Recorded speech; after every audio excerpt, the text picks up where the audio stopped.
What's up guys, welcome back to the channel. As you can tell by the title of the video, I'm going to be showing you guys the best mod, in my opinion, that you can get for your 350Z, G35, G37, 370Z, and I also believe some Q50s or Q60s, the best $100 mod that you can get. So before we get into that, I just wanted to go and show you guys, we are clearly not at my house. We are in a Subaru owned garage by my boy Colin. You guys have seen him before at the couple track videos that we've had. Here's his WRX, uses it mainly like for circuit, autocross, drag racing, everything. This car pretty much can do it all, so it's pretty dope. We'll get into that at the end of the video, maybe go for a little ride along. But let's move into getting the car up on some stands. We'll set you up on a little time lapse, and then I'll show you guys the best mod you can get for $100. Choice 7.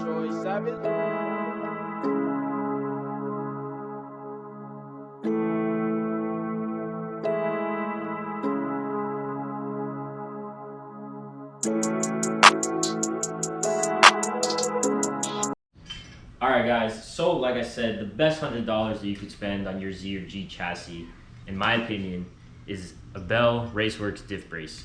If you don't know how these diffs work on these cars, the way that the differential is mounted to the left side of the cover, meaning that pretty much the diff is lopsided, and once that diff bushing starts to wear out, it'll eventually fail, or that stud will snap and the diff will be on the floor. I've seen it happen to multiple friends, so it's definitely not cool the way that they did it, but this mod will help ensure that the diff is has a mounting point on each side. So you have your factory diff bushing on the left side, and then this mounts to the right side of the diff. We're going to show you today exactly how to install it, all the tools that you'll need to install it, and give you a before and after so you guys can see the difference. Alright guys, so as you can see here, we have everything laid out. We have the diff brace itself. These two mounting points go to the differential itself, and they come with these two 17mm bolts. So you're obviously going to need a 17mm socket and a ratchet. You're also going to need a 14mm socket for the existing differential bolts that I'll show you when we get under there. And then you're going to need a 19 for this bolt and a 19 for this nut, which this is what actually goes through the subframe. So this goes through the subframe, and then these two mount to the diff. So we'll get under here with a light and show you exactly how everything needs to go on. So the first thing that I'm going to be doing is removing the stock differential cover bolts, which are these two right here. They are 14mm bolts.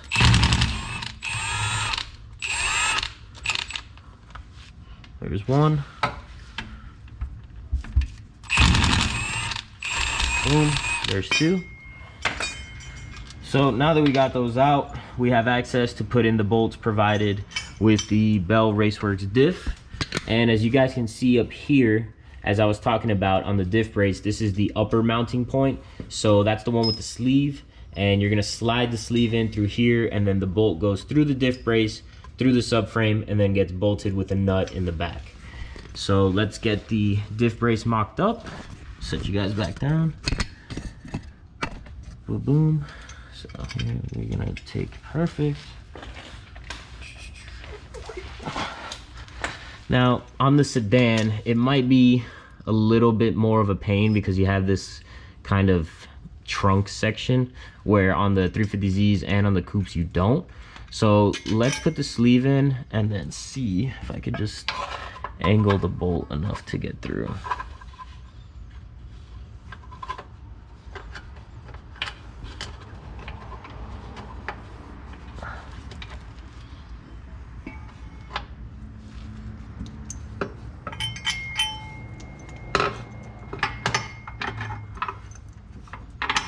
Rip. Should you push it down? Hold on. I might just have to do it from the other side. I might put the nut over here. You get what I'm saying? Because there's no way I'm gonna get this bolt through there.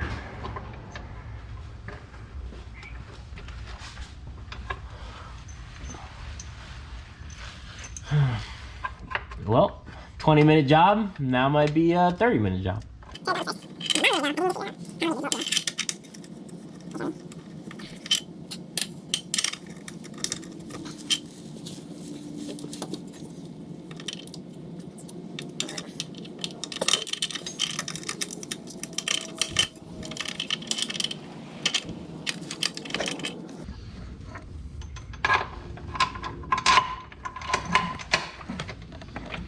So now that we learned, here, pass me the light.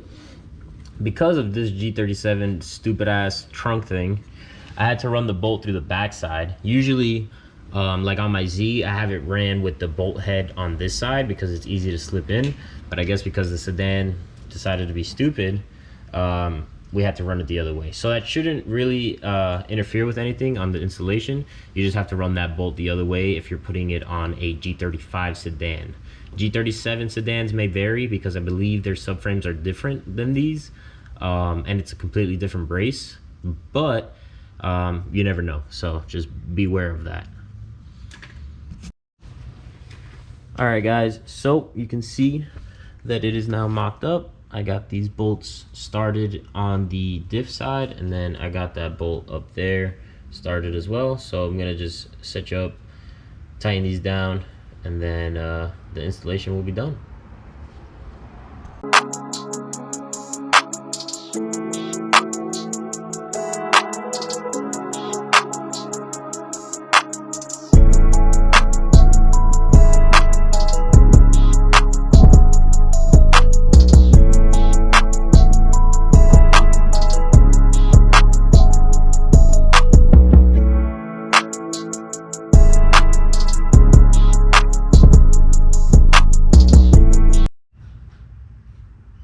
All right guys, so there you have it.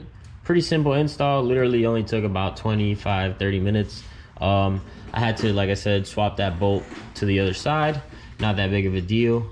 Definitely a little bit more inconvenient when you have a sedan, so that's kind of annoying, but it is what it is. So we got that in. What I will say is it was a little easier tightening in the top one through the subframe first, and then, you know, having these threaded in but not like fully tightened down, and then tighten this one fully and then move on to these. That's made my life a little bit easier. So we're gonna go ahead and drop the car, maybe do a little test pull, and call it a day for this video.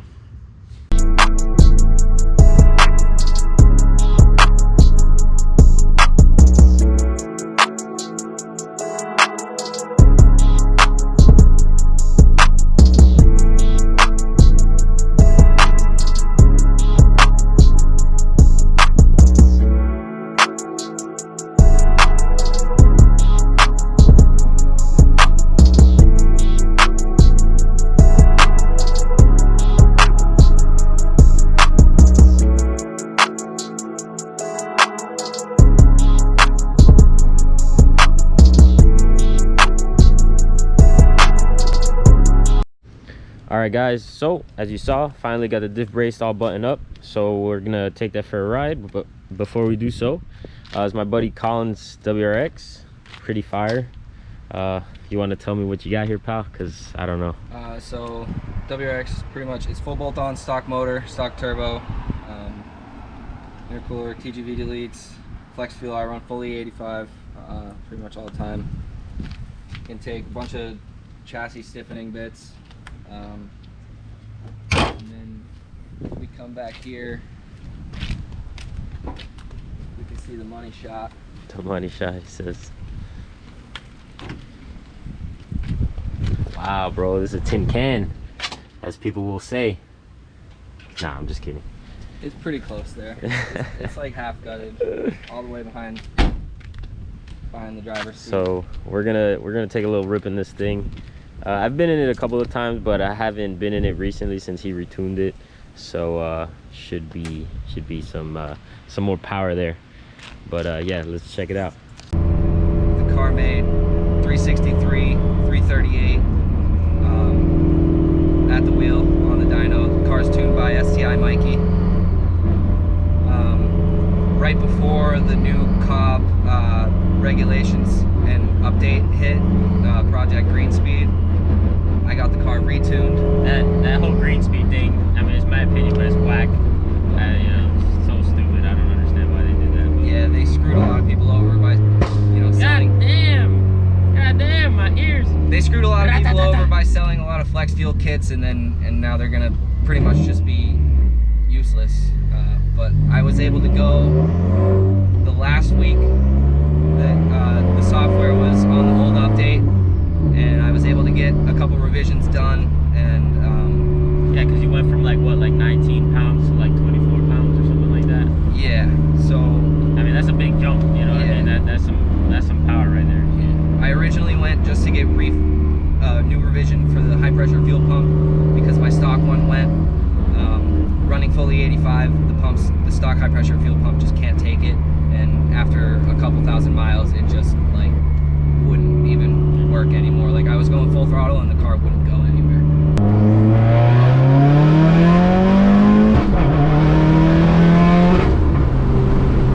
Yeah, it definitely pulls harder. Like that 4K range, it's eating. That's not bad. That's not bad. Yeah, it's definitely. And it's louder. I told him to make it a little bit more dramatic because it's definitely PVIR is closing.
Guys, finished up. Gonna take the G out for a little spin, see how the diff brace feels. I mean, realistically, you really wouldn't be able to tell through the camera unless you're like actually driving the car, but yeah, let's just go for a cruise, do some little pulls, and call it a day.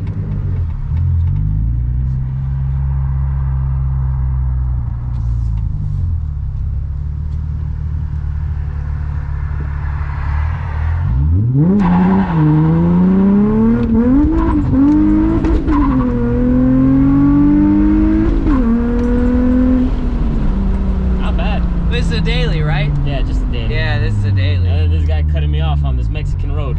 Guy can't drive. I really wanted to like dump the clutch and kick it more, but then I was like, nah, my balls shriveled up a little bit there. Not a drifter. I was like, send it. I was like, nah, it's a daily. But I mean, shit's pretty fucking good. For this tranny has like 200,000 miles. Motor has like 60. Clutch is upgraded. Stock engine mount, stock tranny mount, diff brace. Not terrible. I mean, it feels good for the age of the car. Yeah, I hadn't been in it previous to the control arms and the diff brace. Yeah. But it feels good for a car yeah, dude. Age. And that's why I mean, like that $100. 2004, bro. 2004? Yeah. Yeah. This is good for an 04. Yeah. This is good. And honestly, like, that's why I say, like, the $100 that you just spend on the diff brace makes the car feel so much tighter, in my opinion, because, you know, if it's your daily driver or whatever, you probably have stock mounts, stock, you know, trans mounts, nothing really upgraded. But the diff brace just tightens that all up for sure. So it is nice.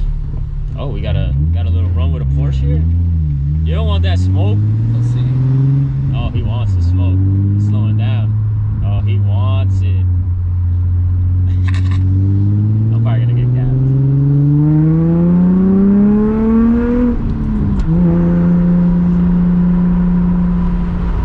I think it's an old person. It's an old lady. It's an old person.